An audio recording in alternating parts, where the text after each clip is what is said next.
At noon, we got number 18 USF, who's 6-1, traveling to Memphis, who's also 6-1. Memphis, you robbed us of probably one of the coolest college game days.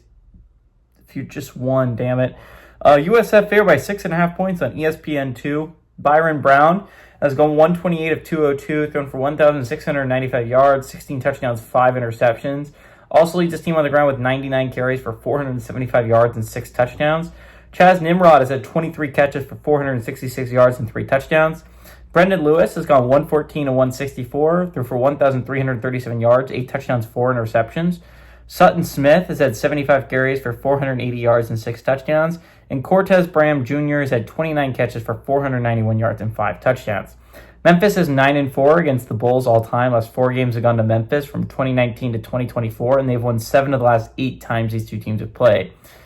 USF has not been able to go on the road and beat Memphis since 2016. USF and Memphis have actually played a decent amount of close ones. They've 3-3 in one-possession football games.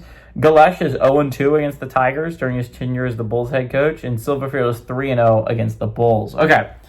Again, Memphis lost just an absolute rough one last week against the UAB. That was a game that I thought was going to be scary close, especially after they just fired Dilford. You normally get a boost from that.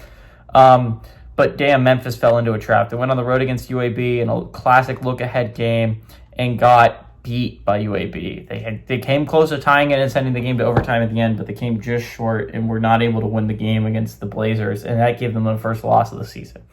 All that being said, everything Memphis wants to accomplish is still in front of them. They still play all 3 of the currently undefeated teams in American Conference play. They play USF, they play Tulane, and they play Navy. Are those 3 very difficult games? Yes. Are they 3 opportunities to get yourself into a better playoff spot? Absolutely. USF, again, has emerged as the favorite to win the conference and win the automatic playoff berth. Obviously, right now, we still have one undefeated group of 6 teams still kicking, and that's Navy. And if Navy wins out, that's going to be the team. But USF right now has looked like the best group of 6 team through our, 8 weeks of watching football so far. Now, again, normally I don't do 1-loss squads for the group of 6 until we have 0-0 loss teams, because it just makes things make more sense. Because obviously the team with 0 losses is going to be the front runner. But since USF is ranked, their only losses to Miami, which is an atrocious loss, I think obviously this game is an exception. The Bulls are a really good football team. They had 3 big tests so far in American Conference play. They passed the first one. They went on the road and they beat North Texas. This is the second big test, going on the road against Memphis, a very good Tigers team, and seeing if they can beat the Bulls. The next big test is going to be that Navy game. That Navy game is going to be something important.